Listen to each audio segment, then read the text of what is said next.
Assalamualaikum warahmatullahi wabarakatuh. Halo teman-teman, kembali lagi di video saya. Di video kali ini saya akan mereview kembali bab 4, yaitu tentang audit laporan keuangan dan laporan audit di mata kuliah Pengauditan 1 dengan dosen pengampu yaitu Ibu Nyoria Anggraini Mersa, SE MSI. Baik, langsung saja kita masuk ke dalam videonya. Yang pertama, ada alasan perlunya audit atas laporan keuangan. Ada beberapa alasan mengapa audit diperlukan atas laporan keuangan. Yang pertama, ada perbedaan kepentingan, ada konsekuensi, kompleksitas, dan keterbatasan akses.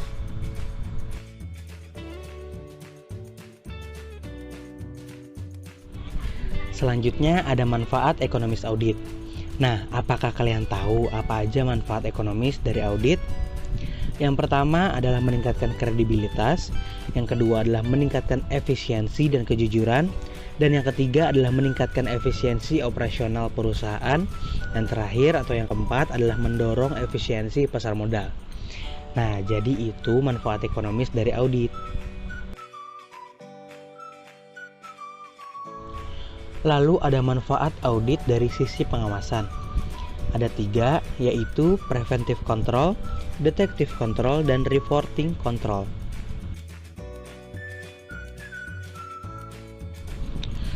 Nah, materi yang ketiga adalah pemisahan tanggung jawab manajemen dan auditor. Manajemen bertanggung jawab atas pembuatan dan isi laporan keuangan yang dimuat dalam asersi atau pernyataan manajemen.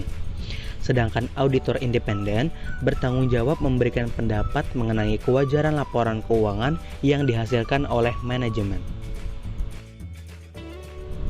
Selanjutnya ada laporan audit. Laporan audit merupakan media yang dipakai oleh auditor dalam berkomunikasi dengan masyarakat lingkungannya. Pendapat auditor disajikan dalam laporan tertulis yang umumnya berupa laporan audit bentuk baku. Laporan audit bentuk baku terdiri dari 3 paragraf.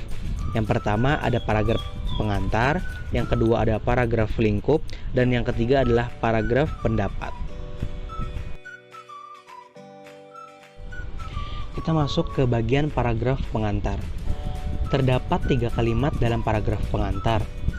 Kalimat pertama menjelaskan objek yang menjadi sasaran audit.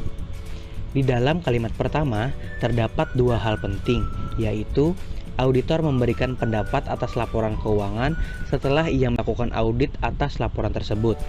Dan objek yang diaudit oleh auditor adalah laporan keuangan klien. Sedangkan di kalimat kedua dan ketiga menjelaskan tanggung jawab manajemen dan tanggung jawab auditor.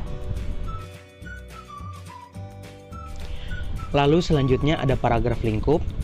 Paragraf lingkup berisi pernyataan auditor bahwa audit dilaksanakan berdasarkan standar audit yang telah ditetapkan oleh organisasi profesi akuntan publik, dan pernyataan keyakinan bahwa audit yang dilaksanakan berdasarkan standar auditing memberikan dasar yang memadai bagi auditor untuk memberikan pendapat atas laporan keuangan.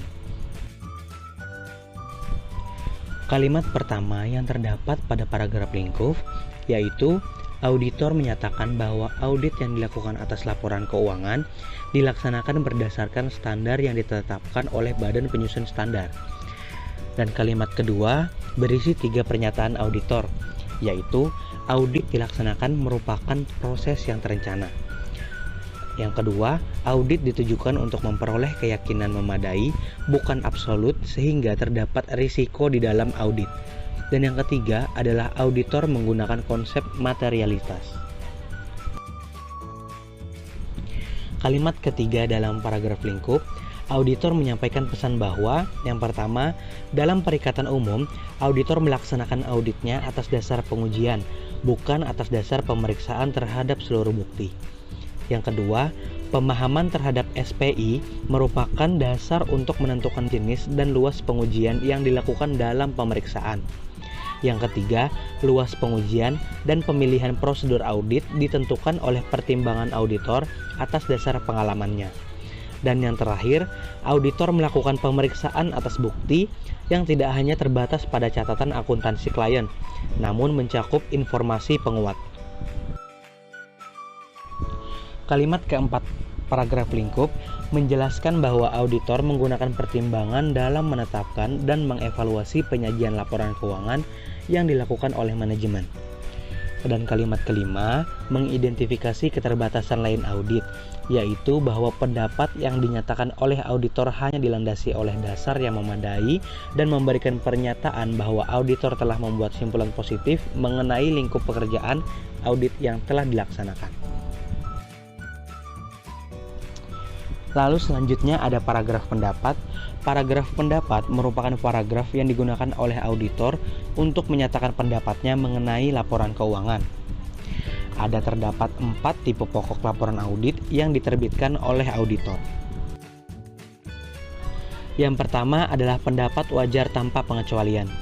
Pendapat ini diberikan oleh auditor jika tidak terjadi pembatasan dalam lingkup audit, tidak terdapat pengecualian yang signifikan mengenai kewajaran dan penerapan PABU dalam penyusunan laporan keuangan, konsistensi penerapan PABU, pengungkapan memadai dalam laporan keuangan. Dan yang kedua adalah pendapat wajar tanpa pengecualian dengan bahasa penjelasan. Pendapat ini diberikan jika laporan keuangan tetap menyajikan secara wajar posisi keuangan dan hasil usaha klien, tetapi ada beberapa hal yang memerlukan bahasa penjelasan. Contoh, seperti telah dijelaskan pada catatan X dalam catatan atas laporan keuangan, perusahaan mengubah metode perhitungan depresiasi dalam tahun 2000 sekian-sekian. Dan yang ketiga adalah pendapat wajar dengan pengecualian. Pendapat ini diberikan jika auditor menjumpai kondisi-kondisi berikut ini. Yang pertama ada lingkup audit dibatasi oleh klien. Yang kedua, auditor tidak dapat melaksanakan prosedur audit penting atau tidak memperoleh informasi penting karena kondisi-kondisi yang berada di luar kekuasaan klien maupun auditor. Yang ketiga, laporan keuangan tidak disusun sesuai PABU. Dan yang terakhir adalah PABU tidak diterapkan secara konsisten. Dan yang keempat adalah pendapat tidak wajar. Pendapat ini diberikan jika laporan keuangan klien tidak disusun berdasarkan PABU, sehingga tidak menyajikan secara wajar posisi keuangan, hasil usaha, dan perubahan ekuitas serta arus kas. Dan yang kelima, ada pernyataan tidak memberikan pendapat.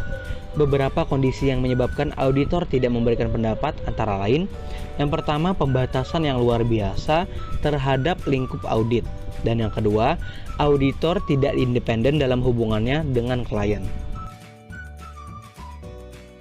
Nah, selanjutnya ada unsur laporan audit.